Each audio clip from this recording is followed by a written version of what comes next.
and excited about what we will do together. And we here know it is time for a new generation of leadership in America.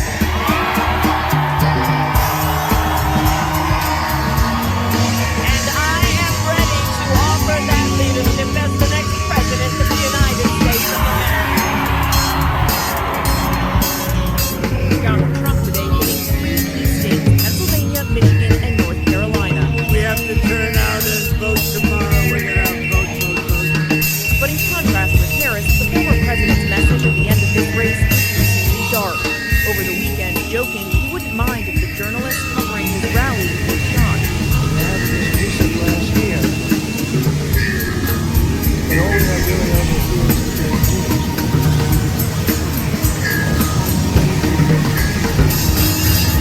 and to get me, somebody would have to shoot through the fake news. And I don't mind that so much. I don't mind that.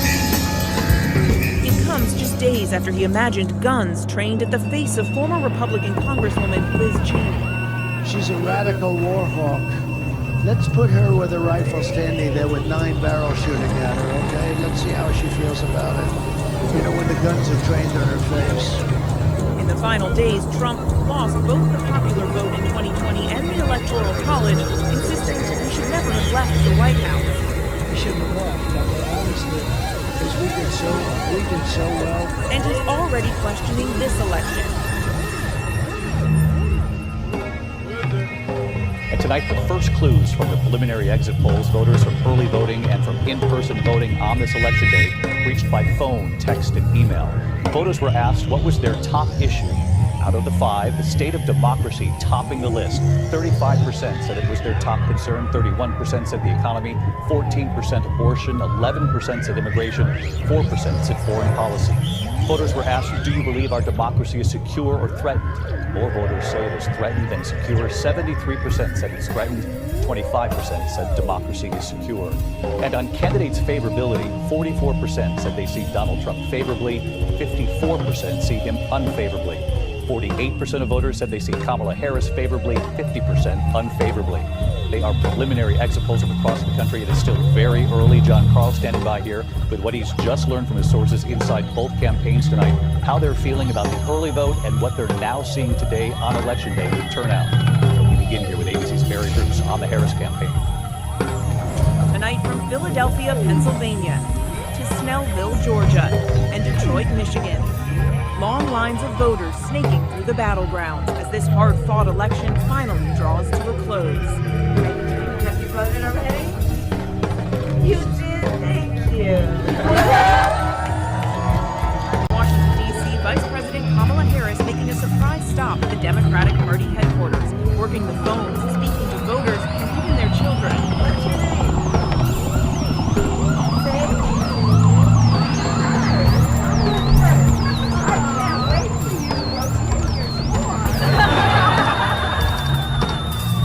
Harris closing out her campaign with an upbeat, optimistic tone, not even speaking Donald Trump's name in the final 24 hours, which culminated in a massive rally at the Rocky Steps in Philadelphia.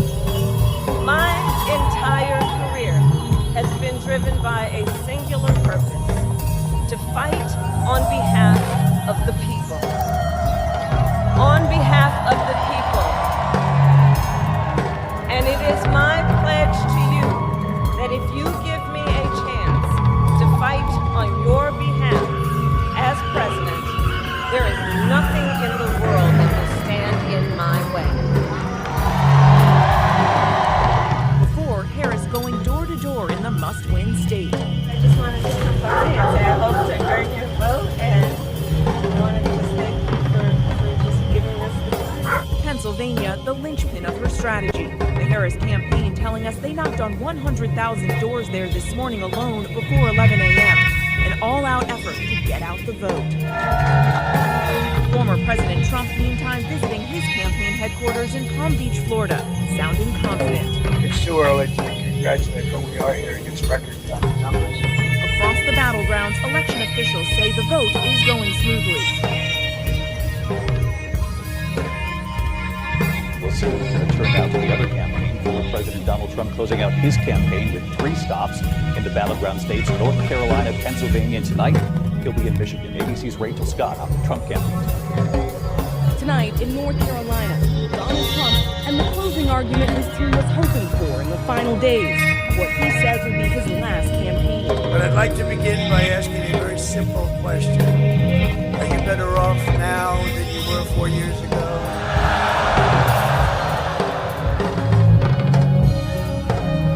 And I've asked that question so many times, I've never had one hand go up for the other. With your vote tomorrow, I will end inflation. I will stop the invasion of criminals coming into our country. The former president calling this the end of one journey and the start of a new one. This is really the end of a journey, but a new one will be starting, and that's the one we wanted to partake in, which is basically to make America great again, and now we'll have a chance to do it after today. In these crucial final hours, Trump also taking time to do an interview on the podcast with the New England Patriots coach Bill Belichick. This is more exciting. I hate to say it, Coach, but this is more exciting than any football game. The interview was keeping with Trump's strategy that doesn't typically work out on Sunday. The rest of the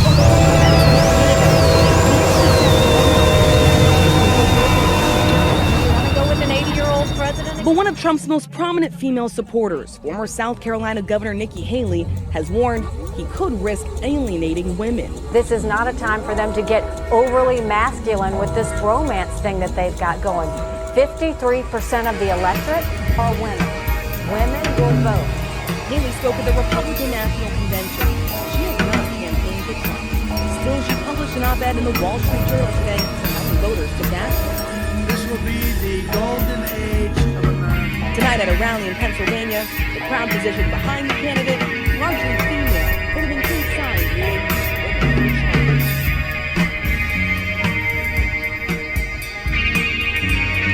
We still have votes to count. We still have states that have not been called yet. We will continue overnight to fight to make sure that every vote is counted, that every voice has spoken,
single day I will be fighting for you with every breath in my body.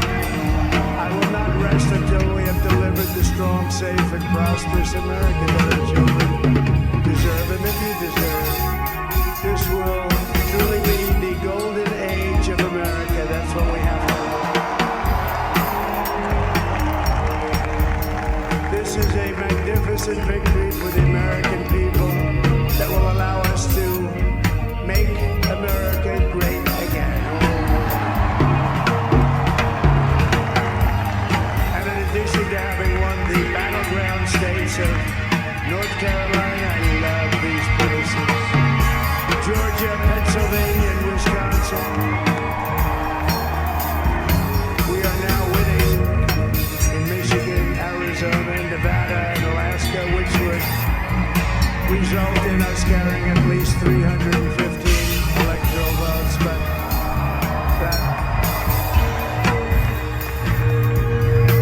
it's much easier doing what the networks did or whoever called it, because there was no other path. There was no other path to victory. We also have won the popular vote. That was great.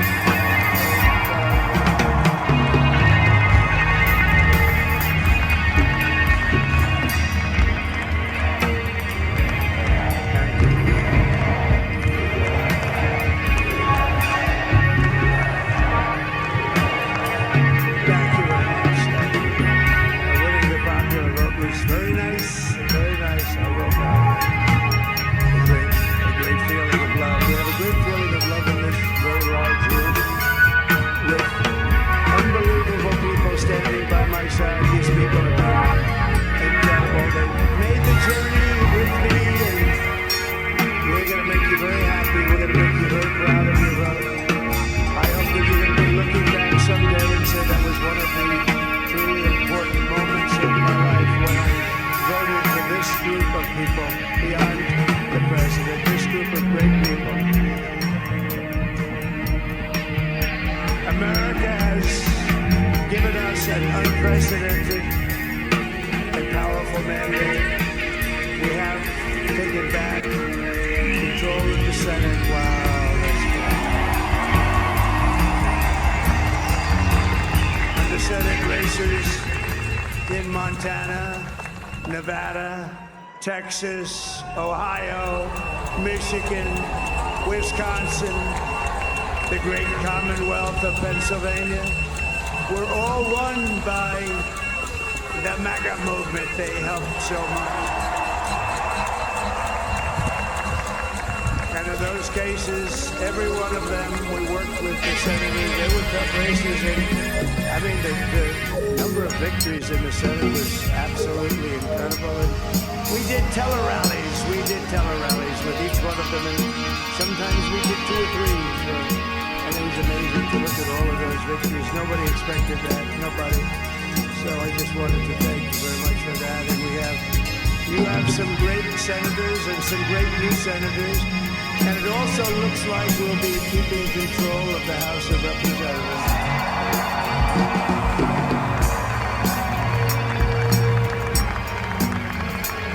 And I want to thank Mike Johnson. I think he's doing a terrific job. I want to also thank my beautiful wife, Melania, First Lady.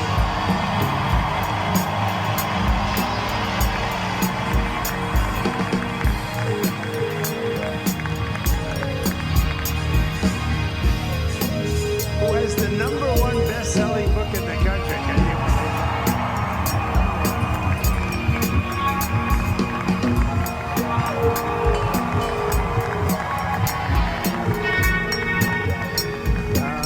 done a great job, works very hard to help people. So I just want to thank her, but I want to thank my whole family, my amazing children. They are amazing children. And we all think our children.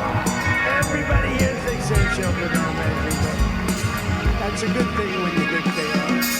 But Don, Eric, Ivanka, Tiffany, Barry, Laura, Jared, Kimberly, Michael, thank you all. What a help.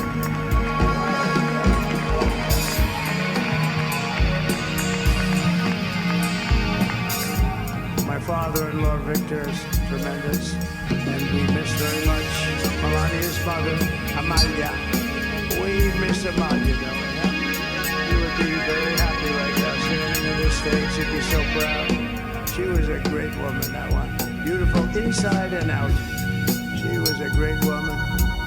I want to be the first to congratulate our great, now I can say, Vice President-elect of the United States.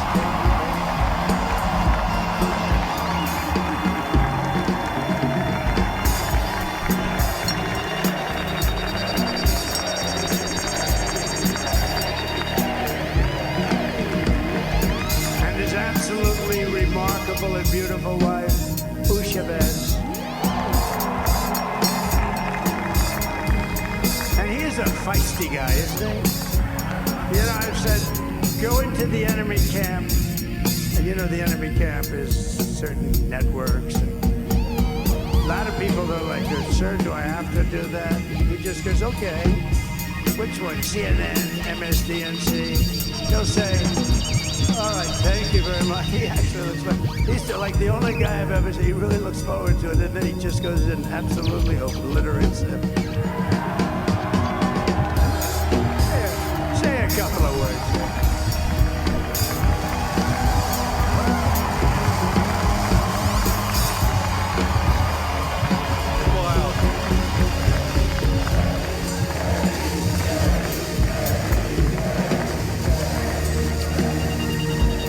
Mr. President, I appreciate you allowing me to join you on this incredible journey. I thank you for the trust that you placed in me. And I think that we just witnessed the greatest political comeback in the history of the United States of America.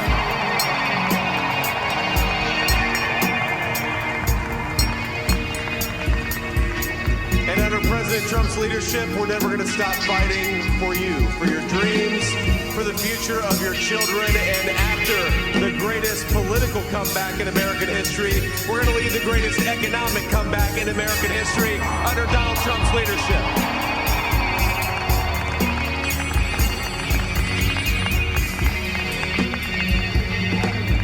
Thank you very much. It turned out to be a good choice.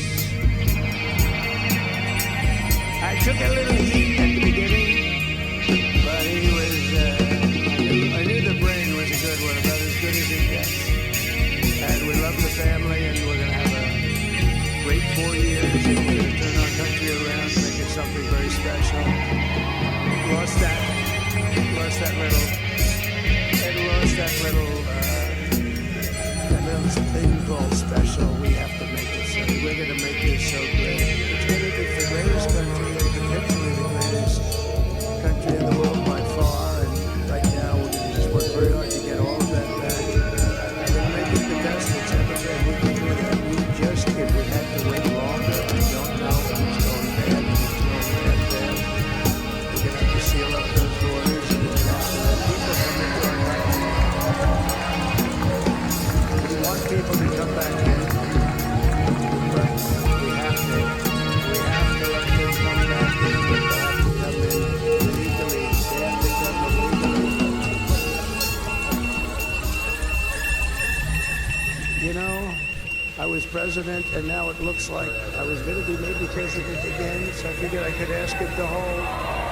So I asked him to hold, and especially because you're going to be president again, they hold. So I took the phone down, and I'm looking at the screen. I'm seeing this crazy thing that's going around and coming down. It looks like it's going to crash into the gantry. And I said, oh, no. And I said, do me a favor, do you mind holding for a couple of minutes? I want to see this. I thought it was a space-age movie or something.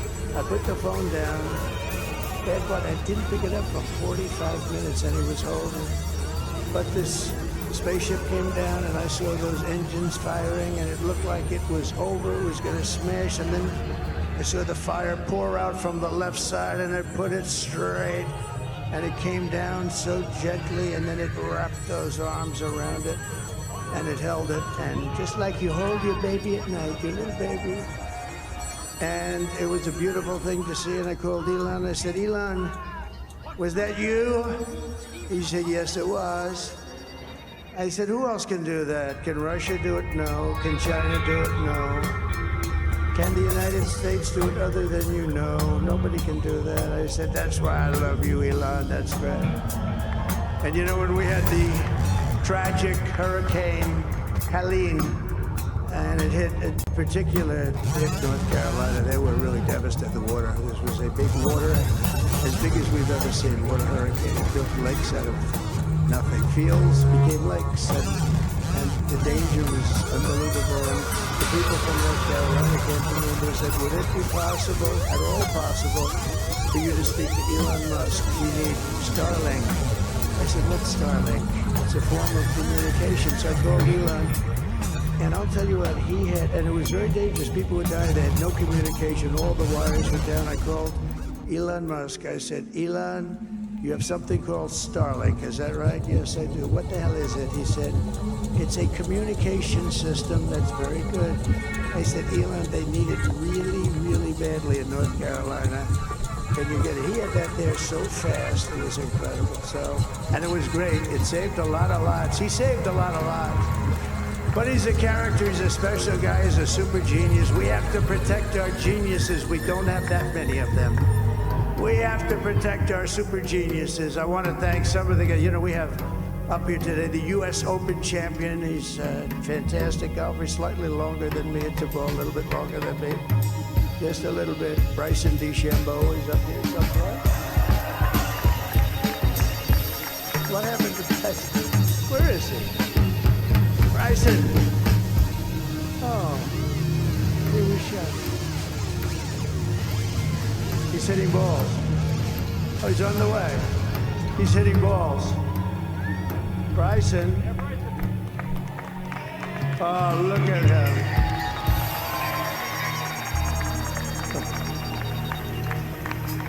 He's got a great career going. Great U.S. Open, Bryson. That's a fantastic job. And we also have a man, Dana White, who has done some job.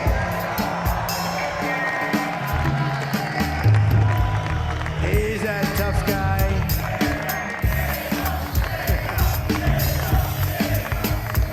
So Dana started UFC and came to me, do you mind if I use your... Nobody wanted to give me Marines because they said it's a rough sport, a little rough.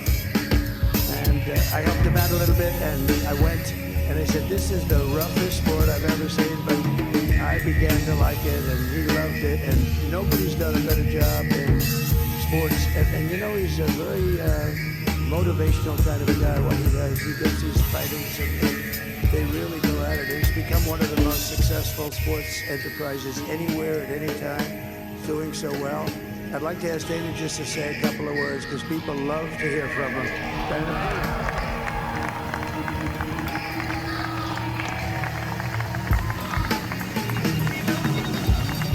Nobody deserves this more than him, and nobody deserves this more than his family does. This is what happens when the machine comes after you. What you've seen over the last several years, this is what it looks like. Couldn't stop him. He keeps going forward. He doesn't quit. He's the most resilient, hard-working man I've ever met in my life. His family are incredible people. This is karma, ladies and gentlemen. He deserves this. They deserve it as a family. I want to thank some people real quick. I want to thank the Nell boys, Aiden Ross, Theo Vaughn, also with the boys, and last but not least, the mighty and powerful Joe Rogan. And thank you, America.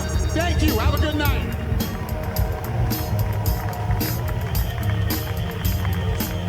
That is a piece of work. Now he's really an amazing guy. But most of all, I want to thank the millions of hardworking Americans across the nation who have always been the heart and soul of this really great movement.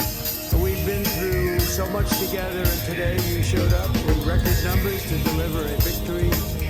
Like, really, I'd probably let go of it. This was something special, and we're gonna pay you back. We're gonna do the best job. We're gonna turn it around. It's got to be turned around. It's got to be turned around fast. And we're gonna turn it around. We're gonna do it in every way, in so many ways, but we're gonna do it in every way. This will forever be remembered as the day the American people regained control of their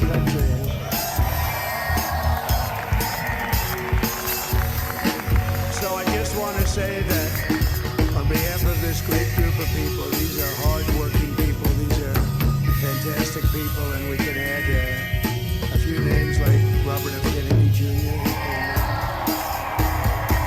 And he's going to help make America healthy again.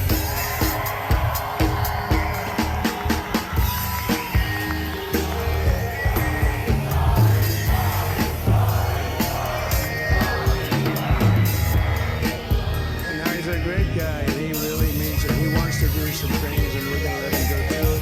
I just said, but Bobby, leave the oil to me. We have more liquid gold, oil and gas. We have more liquid gold than any country in the world, more than Saudi Arabia. We have more than Russia. Bobby, stay away from the liquid gold. Other than that, go have a good time, Bobby. We're going to be paying down debt. We're going to be reducing taxes. We can do things that nobody else can do. Nobody else is going to be able to do it. China doesn't have what we have. Nobody has what we have. But we have the greatest people also. Maybe that's the most important thing. This campaign has been so historic in so many ways. We've built the biggest, the broadest, the most unified coalition. They've never seen anything like it in all of American history. They've never seen it. Young and old, men and women, rural and urban. And we had them all helping us tonight, when you think. I mean, I was looking at it, I was watching it. There's some great analysis of the people that voted for us. Nobody's ever seen anything like that. They came from all quarters, union, non-union, African American, Hispanic American, Asian American, Arab American, Muslim American. We had everybody, and it was beautiful. It was a historic realignment, uniting citizens of all backgrounds around a common core of common sense. You know, we're the party of common sense. We want to have borders. We want to have security. We want to have things be good, safe. We want great education. We want a strong and powerful military, and ideally we don't have to use it. You know, we had no wars. 4 years we had no wars, except we defeated ISIS. We defeated ISIS in record time, but we had no wars. They said, you will start a war. I'm not going to start a war. I'm going to stop wars. But this is also a massive victory for democracy and for freedom. Together we're going to unlock America's glorious destiny, and we're going to achieve the most incredible future for our people. Yesterday, as I stood at my last stop on the campaign trail, I'll never be doing a rally again. Can you believe it? I think we've done 900 rallies approximately from this campaign. 901 something, a lot of rallies. And it was sad. Everybody was sad. Many people, I said, this is our last rally. But now we're going on to something that's far more important, because the rallies were used for us to be put in this position where we can really help our country. That's what we're going to do. We're going to make our country better than it ever has been. And I said that many people have told me that God spared my life for a reason.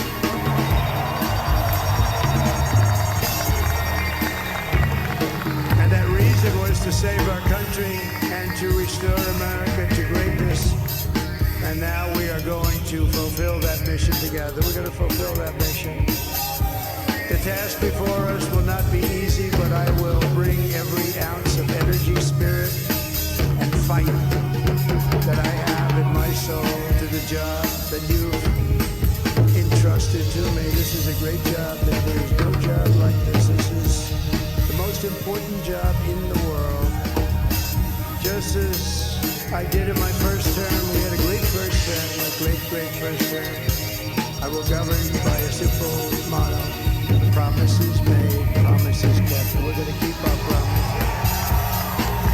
Nothing will stop me from keeping my word to you, the people. We will make America safe, strong, prosperous, powerful, and free again. And I'm asking every citizen all across our land to join me in this noble and righteous endeavor. That's what it is. It's time to put the divisions of the past 4 years behind us. It's time to unite. And we're going to try, we have to try. And It's going to happen. Success will bring us together. I've seen that. I saw that in the first term when we became more and more successful. People started coming together. Success is going to bring us together. We are going to start by all putting America first. We have to put our country first for at least a period of time. We have to face it. Because together we can truly make America great again for all Americans. So I want to just tell you what a great honor this is. I want to thank you. I will not let you down. America's future will be bigger, better, bolder, richer, safer, and stronger than it has ever been before. God bless you and God bless America. Thank you very much.